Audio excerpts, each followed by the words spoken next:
শুভ সন্ধ্যা। যৌতুক বিরোধী আন্দোলনের ফেসবুক পেজে আয়োজিত টকশোতে আপনাদের সকলকে স্বাগতম। আহ, আজকে আমাদের আলোচনার বিষয় প্রান্তিক নারীদের কর্মসংস্থান সৃষ্টিতে রাষ্ট্রীয় নীতি নির্ধারকদের ভূমিকা। আমাদের এই আজকের এই আলোচনায় অতিথি হিসেবে যুক্ত আছেন তিনজন তরুণ। মৌ বর্মণ সেতু, যিনি পড়াশোনা করছেন ভারতে; নসীন আফরিন, যিনি পড়াশোনা করছেন জগন্নাথ বিশ্ববিদ্যালয়ে; এবং উজ্জ্বল চন্দ্র বর্মন, যিনি পড়াশোনা করছেন জগন্নাথ বিশ্ববিদ্যালয়ে। আমাদের আজকের এই লাইভ টক সাথে আপনাদের সবাইকে স্বাগতম। আপনারা সবাই কেমন আছেন? নমস্কার দাদা। আলহামদুলিল্লাহ ভালো আছি ভাইয়া। অনেক অনেক ভালো আছি। আপনি কেমন আছেন? জি, আমিও আসলে ভালো আছি। তো উজ্জ্বল চন্দ্র বর্মন, আপনি কি শুনতে পাচ্ছেন? আচ্ছা, দর্শক হয়তো ইন্টারনেটের প্রবলেমের জন্য আসলে হয়তো উজ্জ্বল বর্মনকে আমরা কম শুনতে পাচ্ছি। আহ, তো আমি আসলে প্রথমে জানতে চাবো হচ্ছে মৌ বর্মন সেতু আপনার কাছে, সেটি হচ্ছে আমার যে প্রশ্নটি, সেটি যেহেতু আমাদের আহ একটি একটি সামাজিক আন্দোলন, তো প্রথমে আসলে প্রেক্ষাপট আমি সবাইকে একই প্রশ্ন দিয়ে শুরু করি। সেটি হচ্ছে একজন নারী হিসেবে আসলে যৌতুক নিয়ে আপনার অবস্থান কি? ঠিক একই প্রশ্ন নসীন আফরিনের জন্য থাকবে, এবং একজন উজ্জ্বল চন্দ্র বর্মনের কাছেও একই প্রশ্ন থাকবে আমার। তো প্রথমে আমি জানতে চাই মৌ বর্মন সেতু আপনার কাছে। দাদা, প্রশ্নটা যদি আরেকবার বলতেন। প্রশ্নটা হচ্ছে যে একজন মেয়ে হিসেবে আসলে আপনি এই যৌতুকের এই চর্চাটিকে আসলে কিভাবে দেখছেন, বা এটির পক্ষে না বিপক্ষে, সেটি যদি আপনি একটু বলতেন। আমি অবশ্যই যৌতুকের বিরুদ্ধে, কারণ আমার কাছে মনে হয় যৌতুক দেওয়া এবং নেওয়া এটা সামাজিক মূল্যবোধের অবক্ষয়। কারণ যৌতুক দেওয়াটা লিখিতভাবে এটা নিষিদ্ধ হলেও কতটা আসলে বাস্তব অর্থে মানা হয়।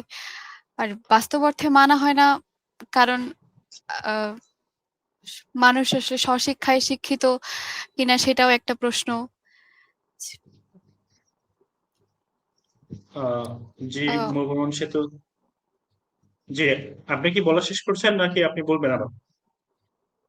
আমি একটু বিরতি নিতে চাই। আচ্ছা, তো ধন্যবাদ।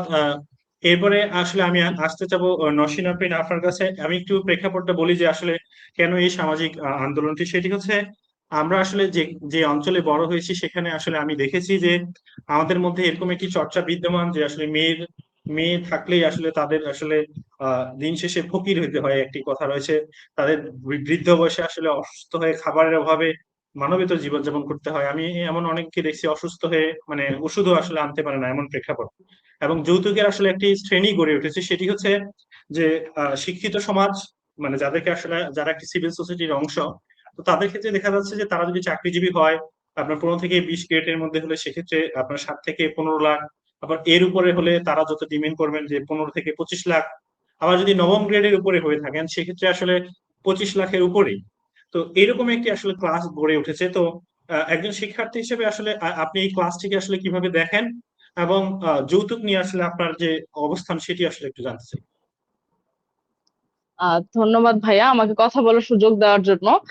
আমি যদি যৌতুক নিয়ে কথা বলা শুরু করি, আসলে অনেক কিছু বলা যায়। তবে আমি আহ, আমার যে যৌতুক বিরোধী চিন্তাধারা, সেই চিন্তাধারাটা মূলত শুরু হয়েছিল আমারও আরো 2 প্রজন্ম আগে থেকে। কারণ আমি নিজে শহরে জন্ম নিয়েছি, ঢাকায় জন্ম আমার এবং ঢাকায় বড় হওয়া। তবে আমার শিকড় হচ্ছে টাঙ্গাইলে। তো টাঙ্গাইলে আমার যে দাদা, তিনি ছিলেন টাঙ্গাইলের অ্যাডভোকেট বারের প্রেসিডেন্ট। মানে উনি সমাজে বেশ আহ, সম্মানিত একজন মানুষ।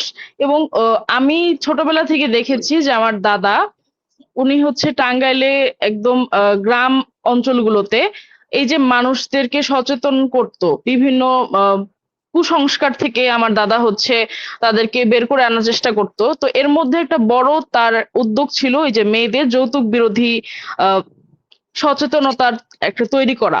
তো আমি দেখেছি যে আমি আমার ছোটবেলায় আমার দাদার সাথে যে বিয়েগুলোতে অনুষ্ঠানে যাইতাম, তো সেখানে যদি দাদা দেখতো যে এই বিয়েতে যৌতুকের ভয়াবহতা আছে, তাহলে সঙ্গে সঙ্গে আমাদের ফ্যামিলিকে তারা ওখান থেকে নিয়ে চলে আসতো এবং ওইখানে ইনস্ট্যান্টলি সে এরকম প্রতিবাদ করেছে। আমি এরকমও দেখেছি। এছাড়াও আহ, গ্রামের বিভিন্ন তার পরিচিত আহ, লোকদেরকে সে হচ্ছে এরকম বুঝায় বলতো যে যৌতুক এটা ঠিক না, এবং একটা মেয়ে কখনো পণ্য হতে পারে না। তো যৌতুক জিনিসটা আহ, একটা মেয়েকে পণ্য বানায় ফেলে। মনে হয় যে বিনিময়, মেয়ে মেয়ে নিতে হবে, তার বিনিময়ে আমরা তোমাকে এটা এটা দিব। হ্যাঁ, তুমি তাও আমার মেয়েটাকে নাও। এরকম একটা মানে মেয়েটাকে অবজেক্টিফাই করা বা মেয়েটাকে একটা পণ্য বানানো, যৌতুকের একটা যৌতুকের মূলে আমার মনে হয় এরকম একটা খুব ভয়ানক একটা চিন্তাধারা মানুষের মধ্যে কাজ করে। তো এই হচ্ছে গিয়ে প্রাথমিক আলোচনার সূত্রপাত আমার।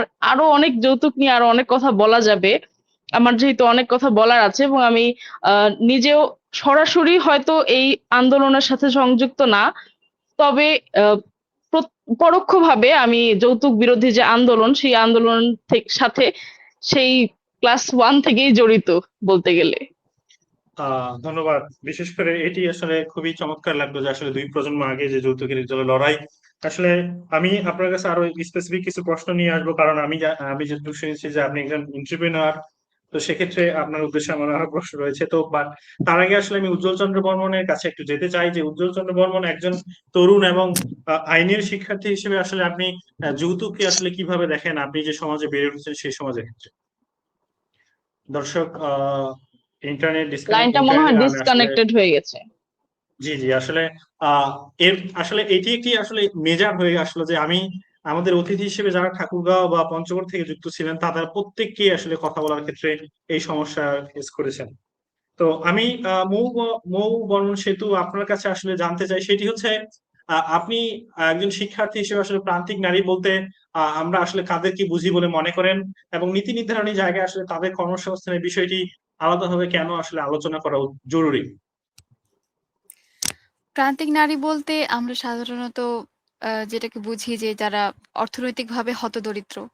কিন্তু আসলে শুধু তাদেরকেই বোঝায় না, যারা সামাজিক, অর্থনৈতিকভাবে পিছিয়ে আছে এবং যাদের কাছে তথ্যগত সীমাবদ্ধতা আছে, এবং যেসব সিঙ্গেল মাদার আর চর এলাকার নারী, সেসবকে আসলে আমরা প্রান্তিক নারী বলতে বুঝি।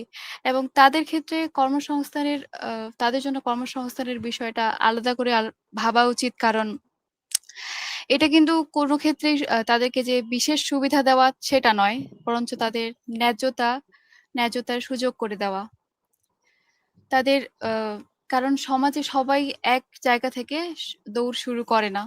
তারা বেশ খানিকটা পিছিয়ে আছে। তো তাদেরকে সমপর্যায়ে আনতে হলে তাদেরকে সে পরিমাণ সুযোগটা দিতে হবে, যাতে তারা শহুরে যেসব নারী রয়েছে তাদের সাথে সমান তালে এগিয়ে যেতে পারে। এজন্য আমি মনে করি যে তাদের দিকটা একটু বিশেষভাবে আলোচনা করা উচিত। মৌ বর্মন সেতু, আপনাকে ধন্যবাদ। বিশেষ করে আপনি যেটি বলছেন যে আসলে সিঙ্গেল মাদার এবং চর এরিয়া, চর বলতে আমি যদি বলি যে আসলে আমাদের কুড়িগ্রামে অসংখ্য চর রয়েছে, যেটি একসময় 2022 সালেও আসলে সব থেকে দরিদ্রতম জেলা হিসেবে বাংলাদেশে নির্বাচিত হয়েছিল। তো যেহেতু উজ্জ্বল চন্দ্র বর্মন আপনি যুক্ত হয়েছেন, আপনার উদ্দেশ্যে আমার যে প্রশ্নটি আসলে ছিল সেটি হচ্ছে একজন আইনি শিক্ষার্থী হিসেবে আপনি আসলে যৌতুককে আসলে কিভাবে মূল্যায়ন করেন, এবং আপনি আপনার ব্যক্তিগত জীবনে বা পারিবারিক জীবনে আসলে এই যৌতুকের চর্চা করবেন কিনা? ধন্যবাদ আপনাকে। মুভমেন্ট এগেইনস্ট ডাউরি একটা বর্তমানে বড় একটা প্ল্যাটফর্ম হয়ে দাঁড়িয়েছে। তো এই প্ল্যাটফর্মে আমাকে কথা বলার সুযোগ করে দেওয়ার জন্য। তো আমি ব্যক্তিগতভাবে আসলে যৌতুক প্রথা নিয়ে অনেক কথাই শুনেছি, অনেক টক শো দেখেছি মুভমেন্ট এগেইনস্ট ডাউরি প্ল্যাটফর্মে। তো যৌতুক, আমার কথা শোনা যাচ্ছে? জি। জি জি উজ্জ্বল, আমরা হ্যাঁ, আপনার শোনা কথা যায়। পরিষ্কার শুনতে পাচ্ছি। আচ্ছা, যৌতুক প্রথা আসলে এটা অনেক আগে থেকেই প্রচলিত একটা কাস্টমস হয়ে দাঁড়িয়েছে আর কি। যে সবাই এটা বর্তমানে উম, বিয়ের বাজারে আর কি যৌতুক প্রথা দেয়া নেয়া খুবই একটা ভয়ঙ্কর অবস্থা। হ্যাঁ, এটা বেধি হয়ে দাঁড়িয়েছে। তো যৌতুক প্রথাটা মূলত কেন প্রচলিত আছে, আমি এটা যদি আমার জায়গা থেকে বিশ্লেষণ করি, এক্ষেত্রে আমার জি জি কিছু আপনি পয়েন্ট বলুন। আকারে আমি বলতে চাই। হ্যাঁ, যে যৌতুক প্রথার আসলে কারণ সমূহ কি কি হতে পারে। এক হচ্ছে দারিদ্রতা, 2 হচ্ছে নারীদের পরনির্ভরশীলতা, 3 হচ্ছে নারীদের প্রতি নেতিবাচক দৃষ্টিভঙ্গি, 4 হচ্ছে প্রতিষ্ঠিত হওয়ার মনোভাব। এইগুলো যদি আমি এক্সপ্লানেশন করি, তো দারিদ্রতা হয় দারিদ্রতার দিক থেকে আসলে আমাদের বেশিরভাগ ফ্যামিলি বা পরিবার হচ্ছে দরিদ্র, মানে মধ্যবিত্ত ফ্যামিলির। অনেক আছে যে দিনে আনে দিনে খায়, অনেকে আছে বিভিন্ন প্রাইভেট সেক্টরে জব করে, তো এটা দিয়ে চলে না বা চলছে, এভাবে চলে। তো এখানে দেখা যায় যে তাদের মধ্যে শিক্ষার অভাব, তারা উচ্চশিক্ষিত হতে পারে না। এবং আমরা যদি সেই সেই জায়গা থেকে চিন্তা করি, তো না, আর যারা শিক্ষিত তাদের মধ্যে কিন্তু এটা ডিভাইড মানে ভিন্নতা তৈরি হয়ে যায়। যেমন যারা শিক্ষিত তারা বুঝে বিষয়গুলা, সবকিছু বুঝে, আর যারা কম শিক্ষিত তাদের মধ্যে অনেক কিছু সচেতনতার অভাব, অনেক কিছুর অভাব রয়েছে। শুধু আমরা সচেতন, আমরাই জানতে পারতেছি যে যৌতুক প্রথাটা আসলে কতটা ভয়ঙ্কর রূপ ধারণ করেছে বা করতে পারে বা ফ্যামিলিতে প্রভাব পড়তেছে। এক্ষেত্রে যারা কম শিক্ষিত তাদেরকে কিভাবে আমরা সচেতন করতে পারি, এটা আমরা এখন অনলাইন প্ল্যাটফর্মে আমরা দেখতেছি, যারা অনলাইন ইউজার, ফেসবুক বা সামাজিক যোগাযোগ মাধ্যম, এগুলো আমরা দেখতেছি। তো যারা হচ্ছে যে এগুলা ইউজ করে না, তো তাদেরকে আমরা কিভাবে জানাবো যে যৌতুক প্রথাটা আসলে কিভাবে নির্মূল করা যায় বা যৌতুক প্রথার ভয়ঙ্কর রূপগুলো কি কি। হ্যাঁ, এগুলো তারা জানতে পারতেছে না। এক্ষেত্রে তাদেরকে জানানোর মাধ্যম হিসেবে আমি মনে করি তাদেরকে যারা স্থানীয় স্থানীয় প্রশাসন আছে, স্থানীয় প্রশাসনের স্টেক হোল্ডার যারা, তাদের মাধ্যমে সচেতনতামূলক সেমিনার আয়োজন করা। এক্ষেত্রে হচ্ছে যে যেমন ইউনিয়ন পরিষদের মাধ্যমে, চেয়ারম্যানের মাধ্যমে একটা জনসচেতনমূলক বিভিন্ন শিক্ষা প্রতিষ্ঠানে, ধর্মীয় প্রতিষ্ঠানে, এইগুলো জায়গা থেকে যখন একটা সেমিনারের আয়োজন করা হবে বা এইসব সচেতনতামূলক সেমিনারের আয়োজন থাকবে, তখন তাদেরকে এই সচেতনতামূলক বার্তাটুকু পৌঁছে দেওয়া যাবে। এক্ষেত্রে আবার প্রত্যেক ইউনিয়নে বিবাহ রেজিস্ট্রার বলে একজন থাকে। আমাদের হিন্দু আইনে প্রত্যেকটা বিয়ে রেজিস্ট্রেশন করা বাধ্যতামূলক। সেক্ষেত্রে বিয়েতে ওই সময়ে অনেক মানুষ উপস্থিত থাকে। সেক্ষেত্রে ওই বিবাহ রেজিস্ট্রার যদি হচ্ছে যে তাদের মাধ্যমে এই বার্তাটুকু ছড়িয়ে দেয় বা বলে দেয় যে যৌতুক দেয়া নেওয়া দুটোই অপরাধ,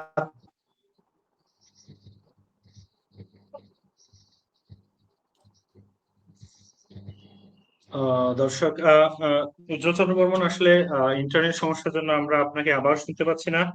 তো সেটি হচ্ছে, এবারে আমি আসলে নসীন আফরিন, আসলে আপনার কাছে যেটি জানতে চাবো সেটি হচ্ছে যে আপনি তো একজন আসলে দর্শন যৌতুক বিভাগের ছাত্রী। দেওয়া যাবে না, যৌতুক নেওয়া যাবে না, যৌতুক নিলে নারী ও শিশু নির্যাতন এবং যৌতুকের সংজ্ঞা দেয়া আছে, এগুলা যৌতুক নিরোধ আইন।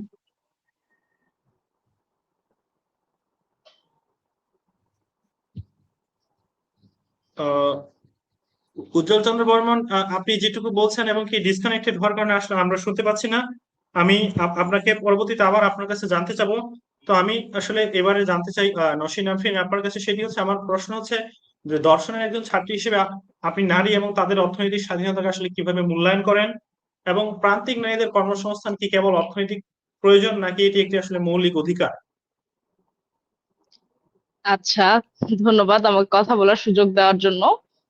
তো আমি হচ্ছে দর্শন বিভাগে পড়াশোনা করি। তো দর্শন নিয়ে পড়াশোনা করার সুবাদে বলতে পারেন যে এমন অনেক বিষয় নিয়ে আমরা গভীরভাবে চিন্তা ভাবনা করি যেগুলা সাধারণত মানুষ গভীরভাবে চিন্তা ভাবনা করে না। তো এর মধ্যেই একটা ব্যাপার হচ্ছে মানব অধিকার বা সবাইকে এক দৃষ্টিতে দেখার যে মানসিকতা, সেটা কিন্তু আমরা দর্শনে পড়াশোনা করি বা দর্শনে আমরা এই জিনিসটা চর্চা করি। তো দেখা গেছে যে আমরা অনেক সময় গভীরভাবে চিন্তা করে দেখি যে আমরা তো মুখে শুধু বলি যে সব মানুষ সমান বা সমাজে সবাই সমান, কিন্তু আমরা কি আসলেই সবাইকে সমান চোখে দেখি? তো এই জিনিসটা যখন আপনি গভীরভাবে চিন্তা করে দেখবেন, তখন বুঝবেন যে আমরা শহরের মানুষদের, আমাদের শহরের একটা মানুষের ধরেন একটা বিজনেস লাইসেন্স করতে যাবেন, বা আমরা যেহেতু উদ্যোক্তার বিষয়ে আপনি যেহেতু জিজ্ঞেস করেছেন যে প্রান্তিক নারীদের উদ্যোক্তা, তো আমি আমার নিজের এক্সপেরিয়েন্স থেকেই যদি বলি যে ঢাকায় একটা বিজনেস লাইসেন্স করতে একটা মেয়ের কি পরিমাণ হ্যাসেল নিতে হয় বা কি পরিমাণ ঝামেলা আমার মধ্যে দিয়ে যাইতে হয়, বা ব্যাংক সংক্রান্ত যে জটিলতাগুলো আছে সেগুলো খুবই আহ, জটিল। তো সেক্ষেত্রে আমি আমার আহ, ভাই বা বাবার সহায়তায় আমি হচ্ছে জিনিসটা করতে পেরেছি। কিন্তু গ্রামে যারা প্রান্তিক নারী, যারা হচ্ছে আসলে অনেক প্রতিবন্ধকতার মধ্যে দিয়ে তারা হচ্ছে আহ অর্থনৈতিকভাবে স্বাবলম্বী হতে চায়, তাদের পক্ষে একটা বিজনেস লাইসেন্স করা বা এই ব্যাংকের জটিলতা অতিক্রম করা, এগুলো তাদের জন্য আসলে আহ খুবই দুর্ভোগের কারণ। মানে তাদের কাছে জিনিসটা আরো বেশি টাফ। আমার কাছে তো টাফ, তাদের কাছে আরো বেশি টাফ। তো আমার মনে হয় যে এখানে যারা নীতি নির্ধারক আছে বা আমাদের যে সরকার বা রাষ্ট্র আছে, তারা যদি এই নারীদের বিজনেস লাইসেন্স করার যে প্রক্রিয়াগুলো অথবা হচ্ছে ব্যাংক সংক্রান্ত যে জটিলতাগুলো, সেগুলো নিয়ে যদি তারা হচ্ছে আহ, আহ, সহায়তা করে বা সহায়তা সেন্টার গুলোতে যদি তারা হচ্ছে প্রপার উদ্যোগ নেয়, তাহলে আমার মনে হয় প্রান্তিক নারীদের কর্মসংস্থান তৈরিতে আরো সুবিধা হবে, আরো সহজে তারা হচ্ছে তাদের উদ্যোগগুলো বাস্তবে রূপান্তরিত করতে পারে। দেখা গেছে যে অনেক মেয়েদের মাথায় অনেক ভালো ভালো আইডিয়া থাকে বিজনেসের, কিন্তু তারা এটা বাস্তবায়িত করতে পারে না বা তারা হচ্ছে বাস্তবে বিজনেসটা শুরু করতে পারে না। তার কারণ হচ্ছে এই যে বললাম যে অনেক ধরনের জটিলতা থাকে। বিজনেস তো চাইলেই শুরু করা যায় না, শুরু করলে আবার নানান ধরনের প্রক্রিয়া থাকে, প্রসেস থাকে, আইনি জটিলতা থাকে। তো এই সেক্টর গুলোতে যদি সরকার প্রান্তিক নারীদেরকে সহায়তা করে, তাহলে আমার মনে হয় বাংলাদেশে আরো অনেক উম নারী উদ্যোক্তা, প্রান্তিক নারী উদ্যোক্তা তৈরি হবে। আহ, আপনি নসির আফরিন আসলে আপনি যে চ্যালেঞ্জের কথা বলেছেন সেটি শুধুমাত্র যে মানে আহ, একজন নারীর জন্য আসলে কতটা কষ্টকর এবং কি আসলে এই হ্যাসেল আসলে আমিও একটি জায়গায় ফেস করেছি, তো এটি আসলে আমি জানি যে কি পরিমাণ আসলে দৌড়াদৌড়ি করতে হয় এবং সেই সাথে প্রশাসনিক যে জটিলতা রয়েছে সেটি। তো সেক্ষেত্রে আমার মনে হয় যে একজন গ্রামীণ বা প্রান্তিক নারীর পক্ষে এটি আসলে অসম্ভব।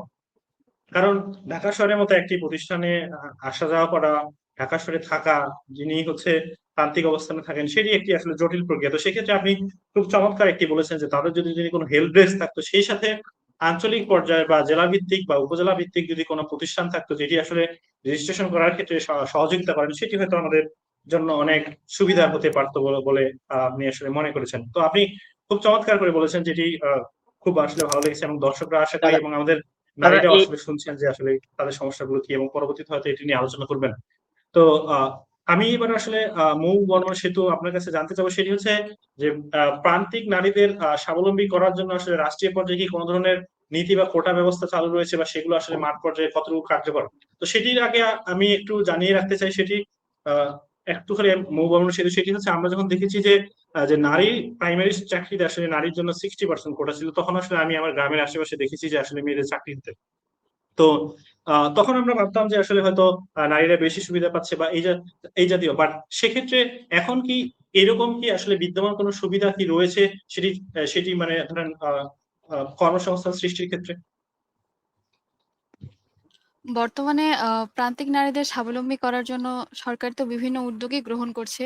যেমন কুটির শিল্প, বিভিন্ন ক্ষুদ্র ঋণ সহায়তা, আইসিটি প্রশিক্ষণ, সেলাই, এসব। কিন্তু আসলে এসব শহরের নারীরা যে পরিমাণে যতটা সহজে ভোগ করতে পারছে, প্রান্তিক নারীরা আসলে কতটা পারছে? কারণ অনেক ক্ষেত্রে দেখা হয় যে এসব যে প্রতিষ্ঠানে শেখানো হয় সেগুলো থাকে শহরে। যেমন আমি যখন ইন্টারে পড়তাম তখন আমি ইন্টারের শেষের দিকে আমি গ্রাফিক্স ডিজাইন যেখানে শিখতে যেতাম সেখানে দেখতাম অনেকে সেলাই, কুটির শিল্প এসব শিখতে আসতো। কিন্তু তার মধ্যে আ বেশিরভাগই ছিল যারা শহরে থাকে এবং আ আসলে প্রান্তিক নারীরা এক্ষেত্রে কতটা সুযোগ পায়? প্রান্তিক নারীদের কাছে এই খবরই বা কতটুকু যায় যে আসলে এরকম সুযোগ সুবিধা রয়েছে? যতটুকু সুযোগ সুবিধা দেওয়া হয় সেটুকু তো আসলে শহরের আ তরুণীদের জন্যই আ সহজলভ্য হয়।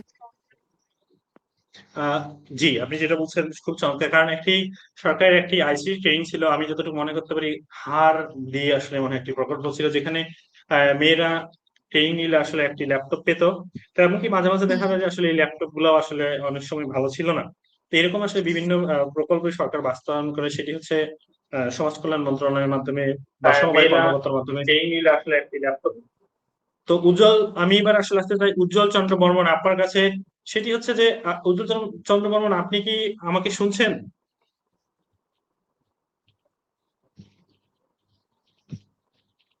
উজ্জ্বল চন্দ্র বর্মন আপনি কি শুনছেন আমাকে?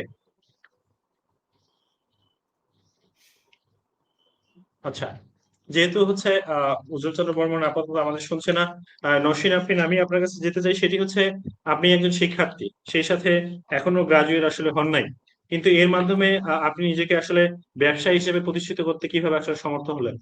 কারণ এটি তো আসলে অনেক চ্যালেঞ্জিং এর সাথে, এবং কি অর্থনৈতিক সীমাবদ্ধতা রয়েছে, আবার পারিবারিক সাপোর্টও লাগে, এবং সেই সাথে সাহসী সিদ্ধান্ত লাগে। আসলে সীমাবদ্ধতা থাকে কিন্তু আগে সাহস রাখতে হয়। তো সেটি আসলে আপনি কিভাবে সম্ভব করলেন, যেটি আমাদের এই যে মেয়েরা শুনছে তাদের যদি বলতেন একটু। আচ্ছা, আমি আসলে এখনো নিজেকে সফল বলতে চাচ্ছি না, কারণ আমি একদমই আহ শুরুর দিকটাতে আছি। মানে এখনো আমি বলবো যে আমি এখনো শুরুর দিকটাতে আছি, কিন্তু আমি আমার বিজনেস শুরু করেছিলাম 2022 সাল থেকে, মানে ইউনিভার্সিটি ফার্স্ট ইয়ার থেকেই। তো আমার সবসময় এরকম একটা চিন্তাধারা ছিল ছোটবেলা থেকে যে আহ, আমি চাই যে আমার যে থটস বা আমার যে চিন্তাধারা, সেই চিন্তাধারার মাধ্যমে আমি আরো একজনকে ইম্প্যাক্টফুল করতে যাচ্ছি। মানে আমি আমার চিন্তাধারার মাধ্যমে আরেকজনকে একটু ভালো ফিল করাতে চাই। আমি যদি একদম ক্যাজুয়ালি বলি তাহলে এটাই, যে আমি চাই যে আরেকটা মানুষ একটু উপকৃত হোক। তো আমি হচ্ছে তখন 2022 সালে তখন ভাবলাম যে আচ্ছা আমি কিভাবে আরেকজনকে উপকৃত করতে পারবো। তো তখন হচ্ছে আমি ওরকম কিছুই আমার সুযোগ ছিল না। তো তখন হচ্ছে আমি টুকটাক আহ, ভিডিও বানানো শুরু করলাম 2022 সালে। তো তারপর হচ্ছে আমার সাথে আমি আরেকটা জায়গা থেকে আমি ফ্রিল্যান্সিং শিখলাম। তো ফ্রিল্যান্সিং শিখে ডিজিটাল মার্কেটিং শিখলাম। তারপর 2022 সালে, 2022 সালেরও আগে 2020 সালে আমি আবার এক জায়গায় ফ্রিল্যান্সিং এর কাজের সুযোগ পেয়েছিলাম। তো এরপর 2022 সাল থেকেই বলা যায় যে অফিসিয়ালি আমি আমার বিজনেসটা শুরু করি। তো আমার বিজনেসটা হচ্ছে মূলত আমি হচ্ছে বিভিন্ন ডিজিটাল সাবস্ক্রিপশন সেল করে থাকি, যেমন চ্যাট জিপিটি প্লাস, তারপর জেমিনি প্লাস, তারপর হচ্ছে বিভিন্ন ওটিটি সাবস্ক্রিপশন যেমন নেটফ্লিক্স, অ্যামাজন প্রাইম। তো আমি দেখলাম যে আমার যে আমি পড়ালেখা করেছি বিকর্ণা সেন্ট্রাল স্কুল অ্যান্ড কলেজে। তো সেখানে আমি দেখতাম যে অনেকেই এই সাবস্ক্রিপশন কিনে অনেকভাবে ফ্রড হচ্ছে, বা তাদের টাকা নিয়ে হচ্ছে সেলার ব্লক মেরে দিচ্ছে।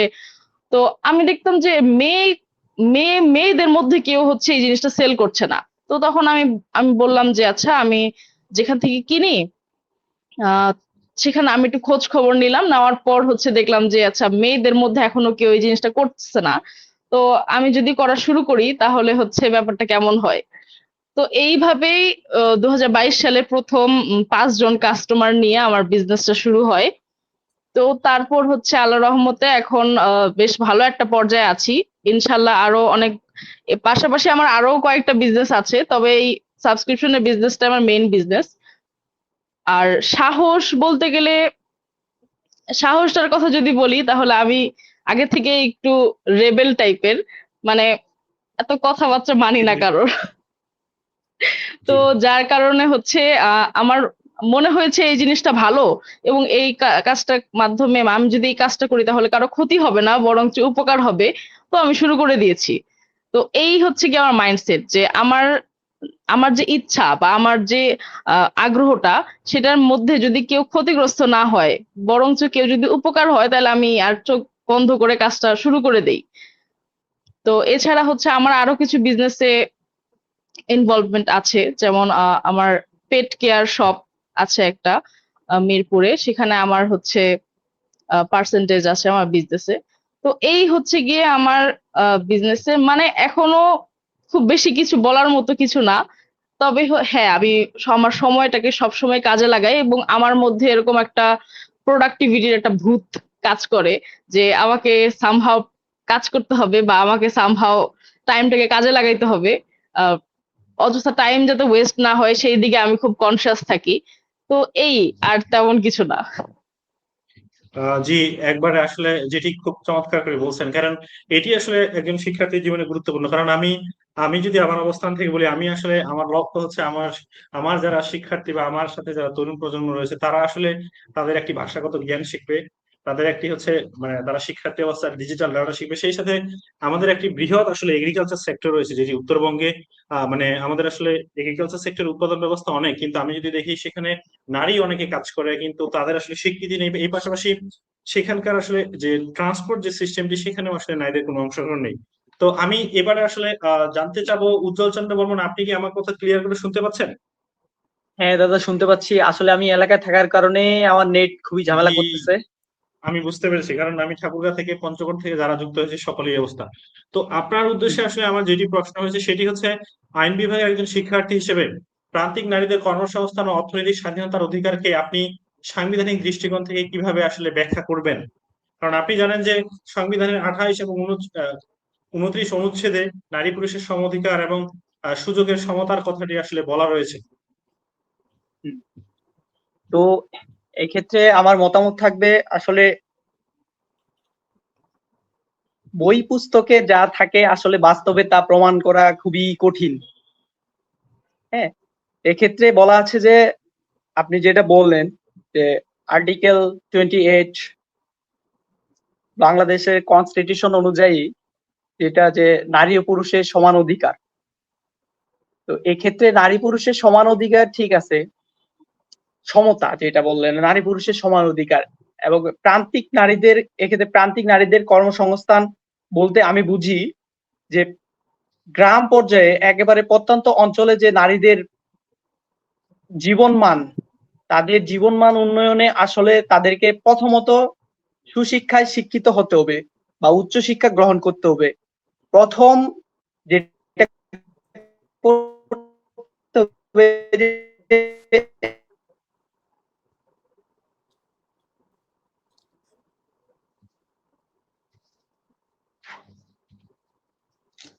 দর্শক, আমরা আবার আসলে যে সমস্যা সেটি হচ্ছে। তো উজ্জ্বল চন্দ্র বর্মন, আপনি আমাদের পরবর্তীতে আবার বলবেন সেটি। আমি মৌ বর্মন সেহেতু আপনার কাছে জানতে চাই, যেহেতু আপনি একটি ভিন্ন দেশে রয়েছেন এবং বাংলাদেশ থেকে সেখানে গিয়ে পড়াশোনা করছেন, তো আপনার আসলে কি মনে হয় যে সেখানে আসলে নারীরা নিজেদের আসলে কর্মসংস্থান সৃষ্টিতে নিজেরাই কিভাবে ভূমিকা রাখছে, বা সেক্ষেত্রে তাদের সুযোগ কিরকম, মানে আপনি চোখে যা দেখেছেন, যেহেতু একজন বিদেশি শিক্ষার্থী হিসেবে আপনার আসলে সেভাবে অ্যাক্সেস করার সুযোগ নেই। আমি আসলে সেখানে দেখেছি যে আমি বিদেশে পড়াশোনা করার সুযোগে বিভিন্ন ধর্মের বিভিন্ন দেশের মানুষের সাথে মেশার সুযোগ পাচ্ছি, এবং সেহেতু দেখছি যে মেয়েরা এখনো কিছু ক্ষেত্রে পিছিয়ে রয়েছে। যেমন আমি আমার ডিপার্টমেন্টে বাংলাদেশ থেকে আমি সহ মাত্র ৩ জন মেয়ে। সেক্ষেত্রে কিন্তু আ দেশের বাইরে যে পড়তে যাওয়া, এক্ষেত্রে মেয়েদেরকে উৎসাহিত করা এবং ফ্যামিলি থেকে কতটুকু সাপোর্ট তারা পায়, এটাও কিন্তু ভাবনার বিষয়। আমার ডিপার্টমেন্টে আমি দেখি যে অনেক ছেলে, কিন্তু মেয়ের সংখ্যা তুলনামূলকভাবে কম, সেটা বাংলাদেশী হোক কিংবা ইন্ডিয়ান হোক। কারণ আরো এক্ষেত্রে পরিবারের সমর্থন এবং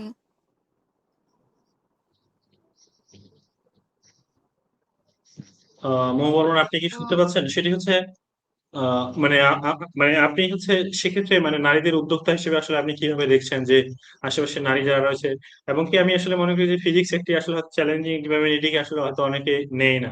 কারণ আমাদের দেশে তো আসলে এটি সুযোগ নেই, ফিজিক্স এর ডিপার্টমেন্টে যতগুলি থাকে ততগুলি সিটের মধ্যে হয়তো বেশিরভাগই পূরণ থাকে। ভারতে আসলে আপনি নারীদের কর্মসংস্থানের ক্ষেত্রে নারীরা কিভাবে অবদান রাখছে, যেমন আমি গতকালকে হচ্ছে অন্ধ্রপ্রদেশের আসলে আহ একদিন বিশ্ববিদ্যালয়ের একজন শিক্ষার্থী যুক্ত ছিলেন। তো তিনি যেটি আসলে বলেছেন, সেখানে তিনি দেখেছেন যে রাত 10টার দিকে আসলে তাদের যে পেট্রোল পাম্প রয়েছে সেখানে আসলে অর্ধেক নারী কাজ করেন, এবং রাত 4টার দিকে আসলে নারীরা তাদের শহর পরিষ্কার পরিচ্ছন্ন রাখার ক্ষেত্রে ভূমিকা রাখেন। সেই সাথে আহ আশেপাশে যে দোকানগুলো রয়েছে বা মানে আমরা যেটি বলি শপ, তো সেখানেও আসলে নারীদের একটি বড় অংশগ্রহণ রয়েছে। তো সেক্ষেত্রে আপনি যে অবস্থানে অংশগ্রহণ করছেন সেখানে কি এমন কিছু দেখেছেন? হ্যাঁ, আমি যে হোস্টেলে থাকি, ইন্টারন্যাশনাল গার্লস হোস্টেলে, সেখানে আমি দেখেছি যে প্রায় অর্ধেকের বেশি মহিলা যারা দায়িত্বরত আছেন, এবং পরিষ্কার কর্মী এবং আমাদের বিশ্ববিদ্যালয়ের যে দেখাশোনা, সেক্ষেত্রেও অধিকাংশই মহিলা মহিলা কর্মী। আচ্ছা, তো ধন্যবাদ। এবারে হচ্ছে নসীন, আমি আপনার কাছে যদি যদি যেটি জানতে চাবো সেটি হচ্ছে, আমি একটু খালি সহজ করে তুলে ধরি যে আমাদের কৃষি যে সেক্টরটি রয়েছে সেখানে দেখা যায় যে যদি কোনো একটি আলুর চাষাবাদ করা হয়, তো সেক্ষেত্রে নারীদের একটি অনেক বড় অংশগ্রহণ থাকে। যদি 100 জনের কথা আপনি কম্পেয়ার করেন, আমি একটি আসলে এরকম ফিল্ডে গিয়েছিলাম যে আসলে কতজন নারী কাজ করে সেটি মেজার করার জন্য। আমি দেখেছি যে সেখানে আলু তোলা থেকে শুরু করে আলু রোপণ করা, তো এইটিতে প্রায় আমি 30 থেকে 40 জনের মতো নারীকে দেখেছিলাম। তো সেটির একটি বিষয়। এর পাশাপাশি নারীরা আসলে গৃহস্থালীর একটি বড় কাজ করে, যদি মানে কেয়ার ইকোনমির কথা বলি, যেটি শর্ট মানে ভালো টার্ম, যে সকালে উঠা থেকে শুরু করে পরিবারের খেয়াল রাখা, সদস্যদের যত্ন করা, গবাদি পশু পালন করা, সব মিলিয়ে এই কৃষি ক্ষেত্রে নারীদের কাজ, যে পারিবারিক যে একটা নারীদের কাজ, তো সেটির যে আসলে স্বীকৃতি নেই, এবং এই স্বীকৃতি না থাকার কারণে আসলে অনেকে এটি বলে যে মানে মেয়েরা তো কোনো কাজ করে না, সেজন্য আসলে যৌতুক দিতে হয়। তো এইটিকে আসলে আপনি কিভাবে দেখেন, যে রাষ্ট্রের আসলে মানে কি করা উচিত যাতে মানে সাধারণ জনমানুষের মাঝে এই যে ধারণাটা দূর হয় যে নারীরাও অনেক কাজ করে, সেটি কৃষি ক্ষেত্রে এবং সেটি পরিবারে?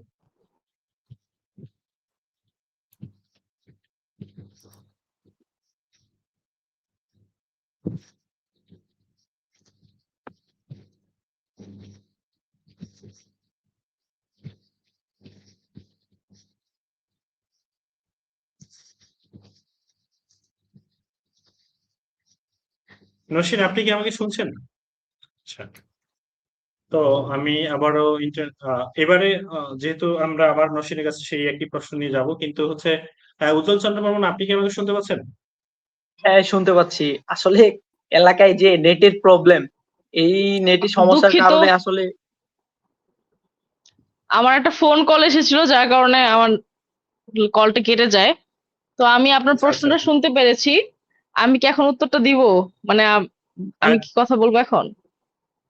উজ্জ্বল চন্দ্র বর্মন, আমি আসলে আন্তরিক দুঃখিত, আপনার কাছে পরে যাচ্ছি। নসীন, যে আপনি বলেন, যেহেতু আপনি যুক্ত হয়েছেন। হ্যাঁ, তো আপনার কথাগুলো আমি শুনছিলাম ভালো মতো।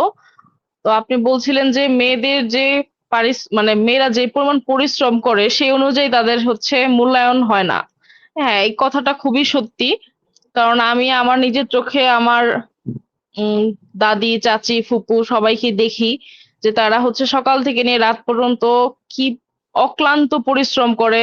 একসাথে মনে করেন ৩০ জন মেহমানদের খাবার তৈরি করে এবং তাদের জন্য সকাল থেকে নিয়ে রাত পর্যন্ত ঘর পরিষ্কার করে সব রেডি করে। তারপরও হচ্ছে দিন শেষে তারা হচ্ছে হাউসওয়াইফ বা তাদের ওরকম কোনো মূল্য নাই, এবং জিনিসটা খুবই কষ্টকর। আমরা যদি এই জিনিসটা নির্মূল করতে চাই বা আমরা যদি এই জিনিসটা থেকে নিজেদেরকে উন্নতি করতে চাই, তাহলে আমার মনে হয় যে সামাজিক সচেতনতা তো অবশ্যই দরকার। এর পাশাপাশি আমার মনে হয় যে আহ, একটু স্পেসিফিক্যালি যদি আমি বলি যে আহ মেয়েদের নিজেদেরকেও এই ব্যাপারে অনেক সচেতন হতে হবে। কারণ আমরা যদি প্রান্তিক মেয়েদের মানসিকতার দিকে খেয়াল করি, তাহলে আমরা দেখবো যে তারা নিজেরাই নিজেদেরকে ভ্যালু দিতে চায় না বা ভ্যালুয়েবল মনে করে না। এটা খুব বড় একটা প্রবলেমেটিক সাইকোলজি। আমি আমার যদি গ্রামে যাওয়ার সুযোগ হয় যখন, তো আমি গ্রামে গিয়ে তাদের সাথে যখন কথা বলি, তখন আমি দেখি যে তারা নিজেরাই আমাকে আহ, তারা নিজেরা তো হচ্ছে ভয় পায় আহ, মুখ খুলতে বা হচ্ছে তার এক্সপ্রেস করতে, নিজেদেরকে এক্সপ্রেস করতে খুবই ভয় পায়। এবং তারা যে তাদের অধিকার নিয়ে কথা বলবে, হ্যাঁ, পাশ দিয়ে দেখা গেছে যে আহ তারই মানে বান্ধবীরা হচ্ছে বলবে, এই তুই বেশি কথা বলিস, এই এত বেশি কথা বলতে হয় না মেয়েদের। তো এই ধরনের মানে মানসিকতার জন্য মেয়েরা হচ্ছে চেপে যায় বা হচ্ছে নিজেদেরকে সংকুচিত করে রাখে এবং মানে দেখা যায় যে গ্রামের 10 জন মেয়ের মধ্যে যদি একজন মেয়ে আহ কোনো উদ্যোগ নিতে চায় বা হচ্ছে বেশি আহ উম, একটু বেশি আধুনিক কোনো হচ্ছে ডিসিশন নিতে চায়, তখন দেখা গেছে যে বাকি 9 জন মেয়ে তাকে টেনে ধরে রাখে এবং তাকে হচ্ছে উপরে উঠতে দেয় না। এবং এই জিনিসটা ওই যে যে একটা মেয়ে উপরে উঠতে চায় তার জন্য অনেক বড় একটা মেন্টাল পেইন বা তাকে অনেক বেশি কষ্টের মধ্যে দিয়ে যাইতে হয়। আপনি যদি দেখেন গ্রামে গিয়ে আপনি যদি একটা এক দল মেয়ের জন্য যদি আপনি নিজে কোনো একটা উদ্যোগ নিয়ে কোনো একটা কাজ করতে যান, কোনো একটা প্রজেক্ট তাদের জন্য লঞ্চ করতে চান, আপনি দেখবেন যে তারাই উল্টা আপনাদেরকে বলবে যে না না ভাই, আমরা ভালো আছি, আমরা যেরকম আছি ঠিক আছি। তো আমার মনে হয় যে এই মানসিকতাটা একদম গোড়া থেকে নির্মূল করতে হবে এবং এর জন্য আমার মনে হয় একদম প্রাথমিক বিদ্যালয় থেকে যদি স্পেশালি এই কুসংস্কার দূর করার যে শিক্ষা, নৈতিক শিক্ষা, সেটা যদি চালু করা যায়, আমার মনে হয় এটা খুবই একটা মানে ভালো একটা ইনিশিয়েটিভ হবে। কারণ আমরা যদি গোড়া থেকেই মানসিকতা পরিবর্তন না করি তাহলে আসলে এটা আসলে খুব বেশি ফলপ্রসূ হবে না। জি, নরসিং আসলে আপনি যেটি বলেছেন যে প্রাথমিক শিক্ষা, বিশেষ করে আমি একটি উদাহরণ দিতে চাই যে হচ্ছে ফাহমিদা খাতুন, যিনি আসলে আমার প্রাইমারি স্কুলের শিক্ষক ছিলেন। তো তিনি প্রাইমারি স্কুলের শিক্ষক হওয়ার আগ পর্যন্ত আমি আসলে দিশারি কিন্ডারগার্টেন নামে একটি স্কুলে পড়তাম। তো এটি স্টোরিটা আসলে কেন বলছি যে আসলে নারীদের যে শক্তি আসলে সেটি তুলে ধরার জন্য। তো ম্যাম যখন একটি ভগ্নদশা প্রাপ্ত স্কুলে আসেন, সেটি দক্ষিণ মেদিনীপুর সরকারি প্রাথমিক বিদ্যালয় ছিল। তো আসার পরে আসলে উনি 3 বছর সেই স্কুলে ছিলেন। তো তিনি সেই স্কুলকে খেলাধুলার দিক থেকে সমৃদ্ধ করেছেন। সেই স্কুলে যে একটি বাহ্যিক গঠন রয়েছে এবং চারপাশে যে বেড়ার বিষয়টি, বর্তমানে তো সরকারি ভাবে বেড়া দেওয়া হয়েছে, কিন্তু সেটি আপনার 2010 সালের আগে। তো তখন তিনি চারপাশ স্কুলটিকে ফুলের বাগানে সাজিয়েছেন এবং যে আপনার খেলাধুলার যে ইকুইপমেন্ট, সেটি ক্রিকেট থেকে শুরু করে ফুটবল এবং বঙ্গমাতা ফুটবল যে যখন হতো বঙ্গমাতা এবং তখনও সেটিতে তিনি শিক্ষার্থীদের সক্রিয় অংশগ্রহণ করেছেন। তো এর পরিপ্রেক্ষিতে আমরা দেখেছি এবং প্রতি মাসে তিনি প্রত্যেকটি অভিভাবকদের সাথে একটি মাসিক সভা করতেন। তো তিনি যখন আসলে স্কুল থেকে যান, আসলে প্রত্যেকটি অভিভাবক থেকে শিক্ষার্থী সবার মন খারাপ হয়েছিল এবং অনেকে কান্নাও করেছিল। এবং সেই সময়ে আমাদের স্কুলে আশেপাশে সুনামও ছড়িয়েছিল। তো একজন যে নারীর এই শক্তি, তো সেই শক্তিটি আসলে আমি মনে করি প্রত্যেকটি নারীরই রয়েছে। তো মৌ বর্মণ সেতু, তো এই শক্তিটি আসলে সব নারীর মাঝে বা সব মেয়ের মাঝে মানে ধরেন ফুটিয়ে তুলতে আসলে কি করা উচিত, সেটি সরকারের মাধ্যমে হতে পারে, জেলা প্রশাসনের মাধ্যমে, অথবা নারীদের নিজেদের মাধ্যমে। আপনি কি কি মনে করছেন, যদি আপনার নিজস্ব একটি মূল্যায়ন বলতেন? আমি মনে করি যে মেয়েদেরকে প্রযুক্তিগত শিক্ষা, তথ্যগত শিক্ষা এটা আসলে স্কুল পর্যায় থেকেই দেওয়া উচিত। বিশ্ববিদ্যালয় পর্যায়ে গিয়ে আহ, এসবের সঙ্গে পরিচিত হওয়া আর আর পড়াশোনার শুরু থেকে এসবের সঙ্গে পরিচিত হওয়ার মধ্যে অনেক পার্থক্য রয়েছে। যেমন আমি ভারতে পড়াশোনা করতে গিয়ে এখন এখন প্রথমত স্বাভাবিকভাবেই আমি তুলনামূলকভাবে পিছিয়ে পড়া স্টুডেন্ট বলে নিজেকে আবিষ্কার করেছি ভারতীয়দের সাথে। কারণ আমাদের দেশে আমাদের দেশে আসলে আম একটা স্টুডেন্টকে ছোটবেলায় হাতে কম্পিউটার তুলে দেওয়া হয় না। প্রযুক্তির সাথে পরিচয় করিয়ে দেওয়া হয় না। সেক্ষেত্রে আ আমি আমার হচ্ছে মেজর ফিজিক্স আর মাইনর আমার কম্পিউটার সায়েন্স। সেক্ষেত্রে আমি যখন কম্পিউটার সায়েন্স নিয়ে পড়াশোনা করতে গিয়ে আমি আসলে হিমশিম খাচ্ছি যে আমি তো এসবের সঙ্গে ছোটবেলা থেকে পরিচিত না। কিন্তু আ কিন্তু যারা ভারতীয় আমার সহপাঠীরা যারা, তারা ছোটবেলা থেকেই এসবের সঙ্গে পরিচিত। সেক্ষেত্রে যদি আমাদের সেক্ষেত্রে আমাদের যদি স্কুল থেকেই এসব শিক্ষা দেওয়া হয় মেয়েদেরকে, এবং ছেলে এবং মেয়ের মধ্যে যে বৈষম্যটা, মেয়েদেরকে যেন এটা বলা না হয় যে এটা তো তোর জন্য না, এটা ওর জন্য না। আসলে এটা ছেলেরাই পারে, মেয়েরা পারবে না।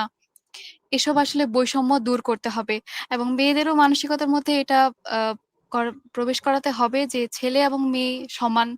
উভয়ই কোনো কাজের ক্ষেত্রেই তো নির্ধারণ নেই যে এটা ছেলেদের জন্য, মেয়েদের জন্য এটা না। এবং আমি জি, সেখানে গিয়ে আসলে নিজেকে বিভিন্নভাবে আবিষ্কার করতে পেরেছি এবং নিজের দেশের যে কমতিগুলো, সেগুলো আমি সেখানে নিজের মধ্যে দেখেছি যে আসলে আমাদের আরো কি করা উচিত। জি, মৌ বর্মণ সেতু আমরা যে খুব চমৎকার। জি, আপনি আর বলবেন? আমরা যে প্রযুক্তিগতভাবে কতটা পিছিয়ে রয়েছি সেটা যদি ছোটবেলা থেকেই আহ, পদক্ষেপ নেওয়া যায় তাহলে আমার মনে হয় এটা আমরা কাটিয়ে উঠতে পারবো। জি, ধন্যবাদ। আমি যেহেতু আমি উজ্জ্বল চন্দ্র কাছে এরপর আসবো, নসীন আপনার কাছে আমি একটি বিষয় জানতে চাই, সেটি হচ্ছে যে আপনি বিশ্ববিদ্যালয়ে পড়াশোনা করছেন, সেখানেও যদি দেখেন যে নারীদের একটি সক্রিয় অংশগ্রহণ রয়েছে, শুধু অংশগ্রহণই না, যে রেজাল্টের দিক থেকে কিন্তু নারীদের একটি সামগ্রিকভাবে মূল্যায়নটি উপরের দিকে, এবং তাদের রেজাল্টও আসলে ভালো। তো শুধুমাত্র এটি একটি বিশ্ববিদ্যালয়ের পরিসংখ্যান নয়, সেটি বাংলাদেশের যদি প্রত্যেকটি বিশ্ববিদ্যালয়ের পরিসংখ্যানে যান হয়তো আপনি এটি পাবেন। কারণ আমি বাংলাদেশ কৃষি বিশ্ববিদ্যালয়ের শিক্ষার্থী ছিলাম 2019-20 সেশনে, সেখান থেকে আমি জানি যে 52 জন শিক্ষক আসলে তৎকালীন নিয়োগ দেয়। তো সেক্ষেত্রে হচ্ছে 31 জন মেয়ে এবং আপনার 21 জন হচ্ছে ছেলে নিয়োগ দেয়। আপনার আমার বিশ্ববিদ্যালয়ে কয়েকদিন আগে একটি নিয়োগ হয়েছে, সেখানেও দেখা যায় যে ডিপার্টমেন্ট ফার্স্টের দিক থেকে মেয়েরা, এবং আমার ডিপার্টমেন্টে এখনো ফার্স্ট মেয়েরা, এবং ঢাকা বিশ্ববিদ্যালয় অনেকগুলোতে রয়েছে। তো যেহেতু বিশ্ববিদ্যালয় পর্যায়ে আসলে মেয়েরা আসার ফলে তারা নিজেদের খুব মানে ভালো অবস্থানে তুলে ধরতে পারছে। তো প্রান্তিক যে নারীরা রয়েছে তারা যদি আসলে শিক্ষার দিক থেকে যারা একটু পিছিয়ে আছে, তারা যদি এন্টারপ্রিনিয়রশিপ দিক থেকে যদি কোনো সুযোগ সুবিধা পেত, তাহলে কি তারাও আসলে সবসময় পুরুষের থেকে এগিয়ে থাকতো কিনা, আপনার কি মনে হয়? আচ্ছা, আপনি আমাকে যে প্রশ্নটা করেছেন সেটা আমি উত্তর দিচ্ছি, তার আগে আমি একটুখানি বলে নেই যে আপনি বললেন যে আমাদের ভার্সিটিতে মেয়েরা বেশি ভালো রেজাল্ট করে, বেশি সংখ্যক মেয়েরা ভালো রেজাল্ট করে এবং মেয়েদের রেজাল্ট তুলনামূলকভাবে এগিয়ে আছে। কিন্তু আমি আপনাকে একটা কথা বলি যে যে মেয়েটা আর কি এত ভালো রেজাল্ট, যে মেয়েটা এত পরিশ্রম করে পড়াশোনা করছে, সেই মেয়েটা যার সাথে ধরেন এখন সম্পর্কে আছে বা এখন যার সাথে রিলেশনশিপে আছে অথবা যার সাথে বিয়ে হবে, সে শর্ত দিয়ে রাখছে যে পড়াশোনা করতেছো ঠিক আছে কিন্তু চাকরি করতে পারবা না। হ্যাঁ, তারপর দেখা গেছে যে উম, আহ, অনেক রকম ভাবে এরকম প্রেসার আসবে, তার উপর আসতেছে। আমি আমার নিজের চোখে দেখা, আমার এরকম ক্লোজ কিছু ফ্রেন্ড আছে তার যারা হচ্ছে প্রচন্ড পড়াশোনা করে এবং পড়াশোনা করতে ভালোবাসে, তাদের রেজাল্টও ভালো, কিন্তু তারা তারা যাদের সাথে সম্পর্কে আছে তারা শর্ত দিয়ে রাখছে চাকরি করতে পারবে না। তারপর ধরেন বিয়ে হয়ে গেছে, বিয়ে হওয়ার পর পড়াশোনা বন্ধ হয়ে গেছে। আমাদের ডিপার্টমেন্টেরই দেখা গেছে যে এরকম আছে কয়েকজন যে বিয়ের পর আর পড়াশোনাটা কন্টিনিউ করতে পারতেছে না, অথবা এখনো তো বিয়ে হয়ই নাই, বিয়ে তো হবে এই ফোর্থ ইয়ার শেষ হলে দেখা গেছে একজন একজন করে সবার বিয়ে হবে, আর এই পড়াশোনা এই সার্টিফিকেট সব আলমারির মধ্যে কাপড়ের ভাঁজের মধ্যে পড়ে থাকবে। তো এটা হচ্ছে অনেক বড় একটা সমস্যা যে সমাজে আমাদের মানসিকতা এত সংকীর্ণ যে আমরা মনে করি যে মেয়েরা যদি চাকরি করে বা যদি মেয়েরা যদি হচ্ছে কর্মক্ষেত্রে যায় তখন তারা হচ্ছে ছেলেদের থেকে সুপেরিয়রিটি অর্জন করবে এবং ছেলেদেরকে তারা হচ্ছে অপমান করা শুরু করবে, বা ছেলেদেরকে তখন ছেলেরা তখন নিজেরা ইনসিকিউরিটির মধ্যে ফিল করবে, এই জন্য তারা মেয়েদেরকে চাকরি করতে দিবে না। মানে এই ধরনের মেন্টালিটি গুলা দূর করা আমার মনে হয় সব থেকে বেশি জরুরি। তা না হলে এই যে মেয়েদের এত সফলতা, মেয়েদের এত পড়াশোনার প্রতি এত ডেডিকেশন, এগুলো আসলে কোনো কাজেই লাগবে না। এইটা হচ্ছে গিয়ে আমার একটা ক্ষোভ বা অভিযোগ থেকে এই কথাগুলা বলা। এরপর আমি আসি, আপনি আমাকে যে প্রশ্নটা করেছেন যে আহ প্রান্তিক মেয়েরা যদি এরকম পড়াশোনার সুযোগ পেত তাহলে হচ্ছে, বা এরকম উদ্যোক্তা হওয়ার জন্য যদি সুযোগ পেত তাহলে তারা এগিয়ে থাকতো কিনা। অবশ্যই এগিয়ে থাকতো, কারণ একটা মেয়ে আহ যার মধ্যে আগ্রহ আছে বা যার মধ্যে আহ মেয়েরা হচ্ছে আগলায় রাখতে পছন্দ করে, কোন একটা জিনিস খুব যত্ন করে করে আপনি দেখবেন। তো দেখা গেছে যে একটা মেয়ে যখন একটা কাজ খুব যত্ন নিয়ে করছে তখন ওই জিনিসটাতে অবশ্যই একটা বেটার আউটপুট আসে। আমি ছেলেরা আহ ছেলেদের থেকে কম বা ছেলেদের থেকে বেশি এরকম কিছু বলছি না, এটা জাস্ট মেয়েদের একটা বৈশিষ্ট্য যে তারা খুব যত্ন করে কাজটা করে। তো দেখা গেছে যে এই পড়াশোনার ক্ষেত্রে তারা যেরকম ভালো রেজাল্ট করছে, সেরকম উদ্যোক্তা যারা হচ্ছে, যারা একদম খুব যত্ন নিয়ে, যেমন আমি হচ্ছে আজকের অনুষ্ঠানে দেখা গেছে আমি হ্যান্ডমেড চুড়ি পরেছি, দেখেন মাটির চুড়ি পরেছি। এইগুলো কিন্তু একটা মেয়ের আহ উদ্যোক্তা, একটা মেয়ে, গ্রামীণ মেয়ে, প্রান্তিক মেয়ে উদ্যোক্তার হাতে বানানো জিনিসগুলো। আমি গ্রামে এক মেলায় গিয়েছিলাম এবার, মেলাতে গিয়ে দেখি 50 টাকা করে, মানে জোড়া 50 টাকা জোড়া মাটির চুড়ি বিক্রি করছে, এবং খুব চমৎকার ওর কাজগুলো, প্রত্যেকটা কাজ খুবই চমৎকার। আমি পুরো অবাক হয়ে গিয়েছি যে এত যত্ন নিয়ে কাজটা করেছে এবং তার ভালো বিক্রি হচ্ছে। সে সকাল থেকে নিয়ে সন্ধ্যা পর্যন্ত মেলায় বিক্রি করতেছে, তার সাথে তার বান্ধবী আসছে তার স্টলে বিক্রি করার জন্য। এই যে দেখেন, তারা কিন্তু অনেক প্রতিবন্ধকতা সত্ত্বেও তারা হচ্ছে এই যে আহ, মেলাতে এসেছে। কিন্তু আমি যখনই বললাম তোমাদের ফেসবুক পেজ আছে, তখন বলে কি, না আপু, আমাদের তো ফেসবুক পেজ নাই, আমাদের তো হচ্ছে এখানেই আমরা বানাই বানাই বিক্রি করি। আহ তো তখন আমি বললাম যে তোমরা ফেসবুক পেজ খুলো, তোমরা তোমাদের এই কাজগুলোকে বুস্ট করো, তখন তুমি তোমার এই কাজগুলা সারা বাংলাদেশে বিভিন্ন প্রান্তে মানুষদের কাছে পৌঁছে দিতে পারবে, তোমার বিজনেসটা বড় করতে পারবে। তখন হচ্ছে তারা হচ্ছে জিনিসটা নিয়ে ভাববে, আমাকে বললো যে আপু আমরা ভাববো এটা নিয়ে। তো এই যে দেখেন, আপনার যে প্রশ্নটা, সেই প্রশ্নের উত্তরটা হচ্ছে দিয়ে দিলাম, যে মেয়েরা হচ্ছে জি অবশ্যই অনেক ভালো করবে যদি সুযোগ পায়, কিন্তু তাদেরকে সহায়তা করার জন্য, তাদের উদ্যোগটাকে সফল করার জন্য প্রশাসন থেকে, রাষ্ট্র থেকে, নীতি নির্ধারকদের অবশ্যই সহায়তা কেন্দ্র বা হেল্প সেন্টার সক্রিয় করতে হবে আরো। জি, আমি আসলে আজকের প্রোগ্রাম থেকে যদি একটি কথা মানে যেটি আসলে আমার যদি লার্নিং বলেন, আমি আসলে প্রত্যেকটি প্রোগ্রাম থেকে লার্নিং এর চেষ্টা করি, সেটি হচ্ছে যে যে বাস্তব যে একটি সমস্যা যেটি আপনি দেখেছেন, সেটি হচ্ছে যে আমাদের কিন্তু উপজেলা পর্যায়ে বলেন বা জেলা পর্যায়ে বলেন, এরকম কোনো ডেডিকেটেড অফিসার নেই যারা আসলে এটিকে প্রমোট করে ঢাকা শহরে নিয়ে আসবে বা এই জাতীয় কিছু ডেডিকেটেড অফিসার রয়েছে বা এরকম কিছু দেখা যায় শুধুমাত্র ইভেন্টের ক্ষেত্রে, যে ক্ষুদ্র কুটির শিল্প মেলা, কিন্তু সেটিকে সারা বছর ব্যাপী চলমান রাখা। তো সেটির জন্য মনে হয় সরকার আসলে কোনো কিছু নিয়োগ দিতে পারে বলে আমারও মনে হচ্ছে এখন। তো সেক্ষেত্রে যেহেতু আমরা উজ্জ্বল বর্মনকে আসলে ইন্টারনেটের জন্য পাচ্ছি না, তো মৌ হচ্ছে আমি আপনার কাছে একটি বিষয় যেটি জানতে চাবো, সেটি হচ্ছে যে শুধুমাত্র যেহেতু বিপ্লবের ক্ষেত্রে বা নারীদের তারা যদি আসলে কর্মসংস্থান সৃষ্টি করতে চায়, যেমন আপনি একজন হচ্ছে স্টেমে আসলে পড়াশোনা করতেছেন, যেটি মানে যদি বলি যে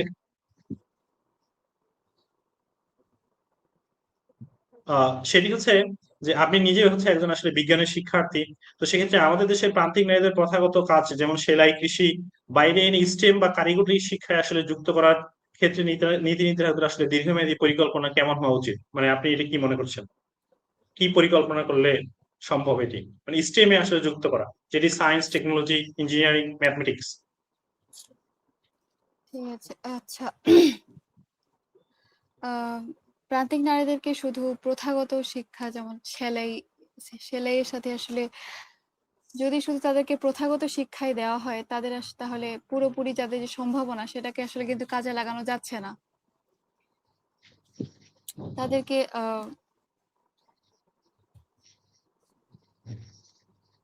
জি, আমি শুনতে পাচ্ছি, বলেন।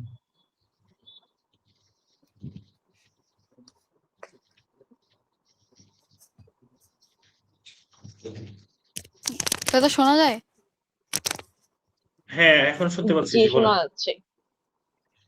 আহ, আসলে আমি আমার সেক্টর থেকে আমি মনে করি যে আজকের যে প্রযুক্তি নির্ভর বিশ্ব, সেখানে শুধু সেলাই বা প্রথাগত কাজের মধ্যে যদি আমরা সীমাবদ্ধ রাখি, তাহলে আসলে নারীদের যে পূর্ণ সম্ভাবনা সেটাকে কাজে লাগানো যাচ্ছে না। আর তাদেরকে আসলে আমরা তাই সায়েন্স, টেকনোলজি এই সেক্টর গুলোতে কিভাবে যুক্ত করতে পারি? যেমন ধরেন বর্তমানে এআই এর বিপ্লব চলছে, রোবোটিক্স এর বিপ্লব চলছে, সেই সাথে যে চিপ জগতে যেটি হচ্ছে আপনার তাইওয়ানের যেটি কোম্পানি আছে, সেটিও আসলে বিপ্লব ঘটাচ্ছে। তো আমার মনে হয় যে এই সেক্টর গুলাতে আসলে নারীদের আরো কিভাবে যুক্ত করা উচিত বলে আপনি মনে করেন? সেক্ষেত্রে মেয়েদেরকে আমরা কারিগরি শিক্ষায় শিক্ষিত করতে পারি, তাদের কাছে সেই সুযোগটা পৌঁছে দিতে হবে। আসলে আমরা ইউনিয়ন পর্যায়ে এবং স্থানীয় প্রশাসনের সহায়তা নিয়ে মেয়েদের কাছে আহ, মেয়েদের কাছে এসব সুযোগ সুবিধা পৌঁছে দিতে পারি। অনেক সময় এমন হয় যে সুযোগ সুবিধা থাকে ঠিকই, কিন্তু তাদের কাছে আসলে পৌঁছায় না সেটা, যে আসলে এরকম সুযোগ সুবিধাও বিদ্যমান আছে। জি, সেক্ষেত্রে তাদেরকে যদি ধন্যবাদ এসব আসলে। ব্যাপারে সচেতন করা যায়। জি, এটি হচ্ছে মানে আচ্ছা, তো উজ্জ্বল চন্দ্র বর্মন, আপনি কি আমার কাছে শুনতে পাচ্ছেন? আমি দর্শক আসলে আমরা আমাদের প্রোগ্রামের একবারে শেষের দিকে চলে আসছি, যেহেতু উজ্জ্বল চন্দ্র বর্মন আমরা বারবার যুক্ত করার চেষ্টা করছি। তো সেক্ষেত্রে উজ্জ্বল চন্দ্র বর্মন, আপনি কি শুনতে পাচ্ছেন? আপনি শুনতে পেলে আপনার উদ্দেশ্যে আমি একটি প্রশ্ন করতাম। হ্যাঁ, শুনতে পাচ্ছি। যখনই কথা বলতে যাই তখনই কেটে যায়, তখনই লাইনচ্যুত হয়ে যায়। আসলে আসলে এলাকায় থাকা যে কতটা মুশকিল হ্যাঁ, নেটের খুবই সমস্যা। আচ্ছা উজ্জ্বল, আমি আপনার কাছে যেটি জানতে চাবো যে সেটি হচ্ছে মানে ভূমি প্রশাসন আপনার অধ্যয়নের একটি বড় অংশ। তো গ্রামীণ এবং প্রান্তিক নারীদের নিজ গ্রামে ভূমির মালিকানা না থাকাটা তাদের আসলে স্বাধীন উদ্যোক্তা হওয়ার ক্ষেত্রে কতটা বড় বাধা তৈরি করে বলে মনে করেন? আসলে এক্ষেত্রে বলি যে প্রান্তিক অঞ্চল বলতে গ্রামে যে নারীরা আছে, সেক্ষেত্রে তাদের ভূমির মালিকানা আসলে এটা আমাদের কোনো আইনের মধ্যে উল্লেখ নাই যে তাদের ভূমির মালিকানা, মানে তার বাবা যদি রেজিস্ট্রি করে না দেয় সেক্ষেত্রে ভূমির মালিকানা আসলে সম্ভব না। একমাত্র সম্ভব সেক্ষেত্রে আহ মুসলিম আইনের ক্ষেত্রে, মুসলিম লয়ে বলা আছে যে বিয়ের পরে সেক্ষেত্রে তারা একটা অংশ পায়। এক্ষেত্রে আমাদের হিন্দু আইনে, মানে হিন্দু আইনের ক্ষেত্রে এখানে উত্তরাধিকার সূত্রে আমাদের সাকসেশন অ্যাক্ট অনুযায়ী কোনো রকমের সুযোগ সুবিধা পাচ্ছে না। এক্ষেত্রে তাদের মালিকানা কিভাবে, ভূমির মালিকানা কিভাবে হবে? ভূমির মালিকানা হওয়ার পসিবিলিটি নাই। এক্ষেত্রে যদি কোনোভাবে আহ সরকার নতুন ভাবে আবার আইন তৈরি করে, সেক্ষেত্রে এটা বাস্তবায়ন হওয়া অনেক কঠিন আসলে। আর আর এক্ষেত্রে নারীদের ক্ষেত্রে বলি, নারীরা যদি আসলে প্রথম আমার হচ্ছে যে কথা হচ্ছে যে শিক্ষিত হওয়াটা জরুরি আসলে। এখন দেখেন কম শিক্ষিত যারা আছে এখন তারা তাদের ক্ষেত্রে যদি একটা ব্যাংকের অ্যাকাউন্ট খুললে, ব্যাংকে যদি তাদের আহ শুধু ব্যাংক অ্যাকাউন্টে তাদের নাম দেয়া হয় বা ফোন নাম্বার দেওয়া হয়, তাতেই তারা যদি সাপোজ 50,000 টাকার শুধু মালিক হয়, তাতেই তাদের অনেকগুলা তাদের কি বলে মাথায় বুদ্ধি চলে আসে। শুধু 50,000 টাকার কথা বললাম। এক্ষেত্রে যদি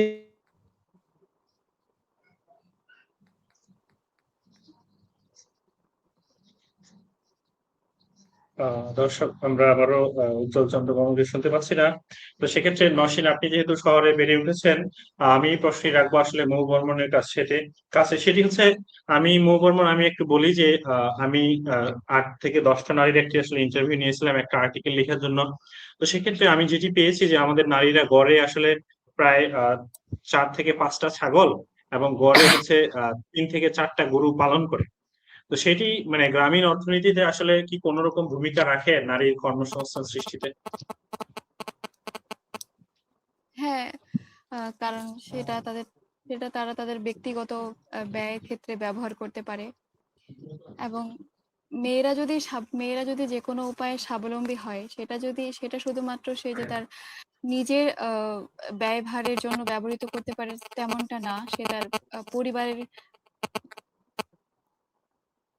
তার পরিবারের জন্যও অনেক কার্যকর। পরিবারের স্বাস্থ্য, শিক্ষা এবং পুষ্টিতেও সেটা জরুরি। আচ্ছা, ধন্যবাদ।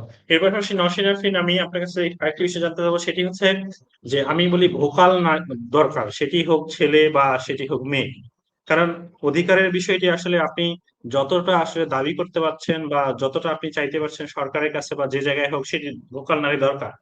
তো আমি রংপুর বিভাগে শুধু একটি খোঁজ করছিলাম, সেটি হচ্ছে আমাদের এদিকে মানে কতজন আসলে নারী সাংবাদিক আছেন সেটি আসলে আমি জানার চেষ্টা করছি পার্সোনাল জায়গা থেকে। আমি একজন খুঁজে পেয়েছিলাম যে আপনার রংপুর পঞ্চগড়ের একজন নারী এনটিভিতে কাজ করেন। এর পাশাপাশি আপনি জানেন যে বর্তমানে সোশ্যাল মিডিয়ার যুগে আমাদের যেমন একটি পেজ রয়েছে, তো এভাবে সোশ্যাল মিডিয়াও কিন্তু বিভিন্ন ধরনের প্ল্যাটফর্ম গড়ে উঠেছে, সেটি সংবাদ মাধ্যমের হোক বা অন্য কোনো কিছু। তো সেক্ষেত্রে নারীদের কিন্তু আমি সেখানেও সক্রিয় অংশগ্রহণ দেখিনি। তো এটি আসলে কিভাবে নারীরা বাড়াতে পারে বলে মনে করে? কারণ আপনি জানেন যে বর্তমানে প্রত্যেকটি জেলা শহরে মহিলা কলেজ রয়েছে এবং সেখানে অনেক নারী পড়াশোনা করেন। নারীরা কিভাবে আসলে সাহসী হয়ে সাংবাদিকতা আসলে নিজেদের যুক্ত করতে পারে? ধন্যবাদ, আপনি খুব গুরুত্বপূর্ণ একটা প্রসঙ্গ বলেছেন।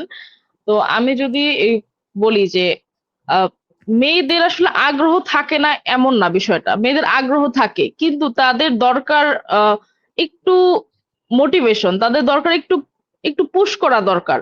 মানে দেখা গেছে যে আমার পরিচিত, আমার গ্রাম এলাকার যে কাজিনরা আছে বা গ্রাম এলাকার যে পরিচিত আমার মেয়ে বান্ধবীরা আছে, তো দেখা গেছে তাদেরও অনেক ইচ্ছা যে তারা শহরে যাবে, তারা শহরে গিয়ে এরকম চাকরি করবে, কিন্তু তারা যেতে পারতেছে না, তার কারণ তাদের আশেপাশে যে মানুষরা আছে তাদের ইনফ্লুয়েন্সটা তার উপরে বেশি।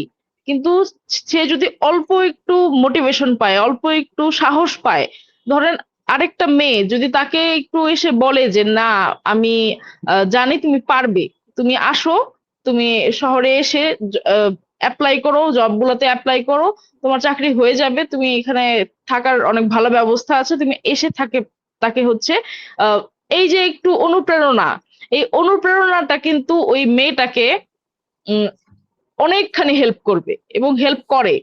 তো আমার মনে হয় যে শহরে আমরা যারা যে মেয়েরা আছি, যারা হচ্ছে আহ, প্রান্তিক মেয়েদের তুলনায় অল্প হলেও বেশি প্রিভিলেজড, তো তারা যদি ইনফ্লুয়েন্স করতে পারি আমরা আমাদের আহ, ধরেন মাসে একবার বা না হলে 3 মাসে একবার আমরা যদি এরকম বিভিন্ন সামাজিক কর্মসূচি তৈরি করতে পারি, যে কর্মসূচির মাধ্যমে আমরা গ্রামের প্রান্তিক মেয়েদেরকে ইনফ্লুয়েন্স করবে বা অনুপ্রেরণা দিব যে হ্যাঁ তুমি শহরে আসো, তুমি পারবে। আমার মনে হয় এই একটুখানি অনুপ্রেরণা অনেক অনেক আহ গ্রামের প্রান্তিক মেয়েদের জীবন পরিবর্তন করে দিতে পারবে, ক্যারিয়ার পরিবর্তন করে দিতে পারবে। তাদের এই সাহসটুকু আসলে দেওয়ার মানুষের খুব অভাব। আচ্ছা, জি ধন্যবাদ। তো যেহেতু হচ্ছে আমরা আমাদের প্রোগ্রামে একবার শেষে চলে এসেছি, তো আমি আসলে মানে আমরা 1 মিনিটের জন্য একটি সুযোগ রাখি যে আসলে হয়তো মানে আপনারা কিছু বলতে চেয়েছেন কিন্তু ওই প্রশ্নটি আসলে আসেনি। তো সেক্ষেত্রে যদি আপনি প্রথমে নসীন, আপনি বলতেন যে আপনি আসলে একটি বিষয় বলতে চেয়েছেন যেটি আসলে উঠে আসেনি এখন পর্যন্ত। আমি আসলে যে বিষয়গুলো বলতে চেয়েছি তার বেশিরভাগই চলে এসেছে অলরেডি।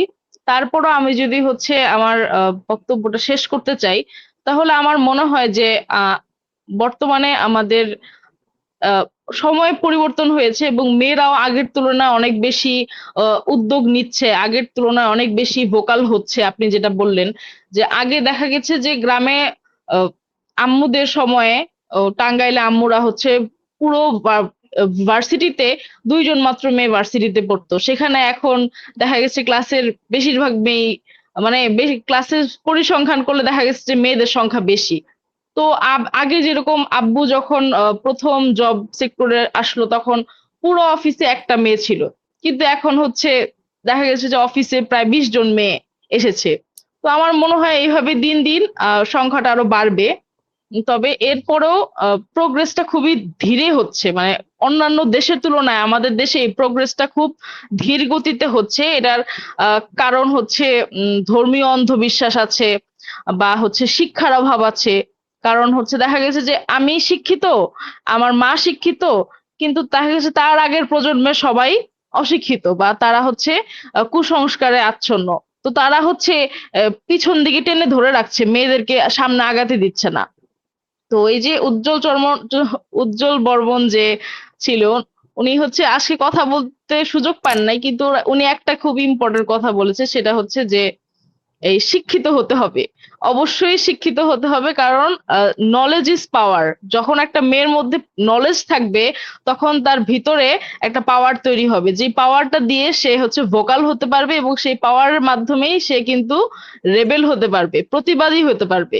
সেই নলেজটা যদি না থাকে তাহলে, তার ভিতরে যদি নলেজ না থাকে তাহলে কিন্তু সে প্রতিবাদটা করতে পারবে না, এবং সে হচ্ছে রেবেল হতে পারবে না, এবং সে হচ্ছে ওই যে সমাজে বাকি 9 জনের মতো গ্রামেই পড়ে থাকবে বা এরকম সংকীর্ণ জীবনযাপন করবে। ওই একজন যে দেখা গেছে যে উদ্যোগ নিয়ে শহরে এসে বা উদ্যোগ নিয়ে একটা গ্রামেই একটা বড় একটা প্রতিষ্ঠান দাঁড়া করায় ফেললো, এটার জন্য কিন্তু নলেজ খুবই ইম্পর্টেন্ট। তো এইটাই হচ্ছে কি আমার কথা। আর সবাইকে মানসিকভাবে মেন্টালিটি বিল্ড আপের দিকে অনেক খেয়াল রাখতে হবে, কারণ আমি এই জিনিসটা খুবই সচেতন এবং আমি যখনই যেখানে যাই আমার দাদু বাড়িতে, নানু বাড়িতে, আমি সবসময় সবাইকে বলি যে তোমরা বেশি বেশি করে পজিটিভ মাইন্ডসেট চর্চা করবে।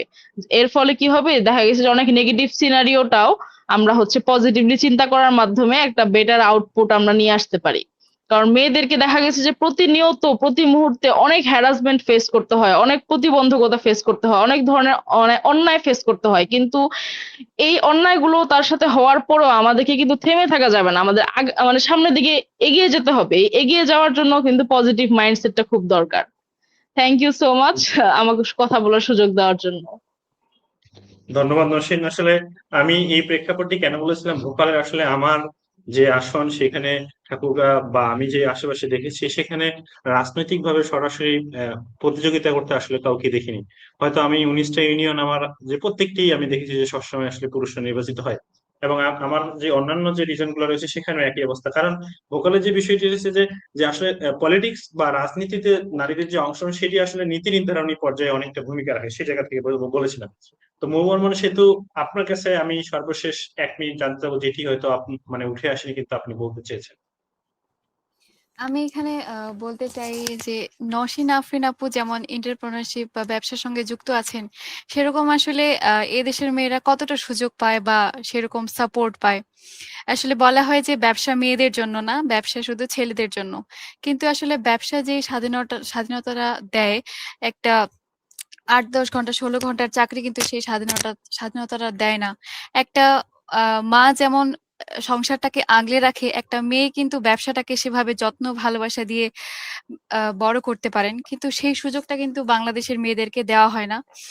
বলা হয় যে এটা তোমার জন্য না, এই চিন্তা ভাবনা তোমার মস্তিষ্ক থেকে আসবে না। আমার মনে হয় যদি মেয়েদেরকে ব্যবসার প্রতি আগ্রহী করে তোলা যায়, পড়াশোনার পাশাপাশি পড়াশোনা করছে, পাশাপাশি তারা যদি ব্যবসার সঙ্গে নিজেকে সম্পৃক্ত করতে পারে, তারা স্বাবলম্বী হয়ে উঠতে পারবে এবং নিজের পরিবার, সমাজেও তারা গুরুত্বপূর্ণ ভূমিকা পালন করতে পারবে। যে চমৎকার আপনি যে ব্যবসাটি কথা বলেছেন, আসলে সেটি আমি মনে করি যে নারী মুক্তির বা নারীর যে অধিকার সেটি মানে সব থেকে বেশি সফল করতে পারবে। এবং আমি আপনাদেরও জানিয়ে রাখি যে আপনারা বা যারা শুনছেন এখানে, সেটি হচ্ছে বাংলাদেশ আমাদের একটি যদিও উন্নয়নশীল দেশ, কিন্তু এদেশে নারীরা একটি বড় শক্তি। তারা 51% নারী। সেই সাথে আমাদের পার্শ্ববর্তী দেশ ভারত রয়েছে, এবং আমাদের চীনের সাথে আসলে বাংলাদেশের একটি বড় বাণিজ্য রয়েছে। আমি যদি বলি যে চীন থেকে আসলে বাংলাদেশ প্রায় 16 থেকে 17 বিলিয়ন ডলারের প্রোডাক্ট আমদানি করে থাকে, এবং ভারত থেকে বাংলাদেশ আমদানি করে 12 থেকে 13 বিলিয়ন ডলার, যেটি টাকার অঙ্কে প্রায় হচ্ছে 1 লাখ কোটি টাকার উপরে। তো আপনারা আপনাদের অবস্থানকে কাজে লাগিয়ে এবং আপনারা ধীরে ধীরে প্রভাব সৃষ্টি করে যে বৈদেশিক এই বাণিজ্যে নিজেদের যুক্ত করতে পারেন কিনা সেটি দেখবেন। কারণ আমি মনে করি যে এর মাধ্যমে আসলে সাস্টেনেবিলিটি যেটা সেটি আসবে, এবং আপনারা যেটি চাচ্ছেন যে আরো মানুষকে ইম্প্যাক্ট করার যে বিষয়টি সেটি হয়তো আরো সম্ভব হয়ে দাঁড়াবে। তো এমন প্রত্যাশা রেখে আজকের মতো আমরা আমাদের প্রোগ্রাম এখানে শেষ করছি। ধন্যবাদ জানাচ্ছি এতক্ষণ পর্যন্ত যারা আমাদের সাথে ছিলেন, এবং সেই সাথে আমি ধন্যবাদ জানাচ্ছি আমাদের যারা অতিথি ছিলেন এবং যাদের মূল্যবান কথাগুলো আসলে আমাদের দর্শকদের বিভিন্ন বিষয়ে আসলে জানার সুযোগ করে দিয়েছে। তো এই বলে আমি আমার প্রোগ্রাম এখানে শেষ করছি। ধন্যবাদ আমাদেরকে এত ধন্যবাদ সুন্দর দাদা। একটা প্রোগ্রামে ডাকার জন্য। আচ্ছা, এই প্রোগ্রামে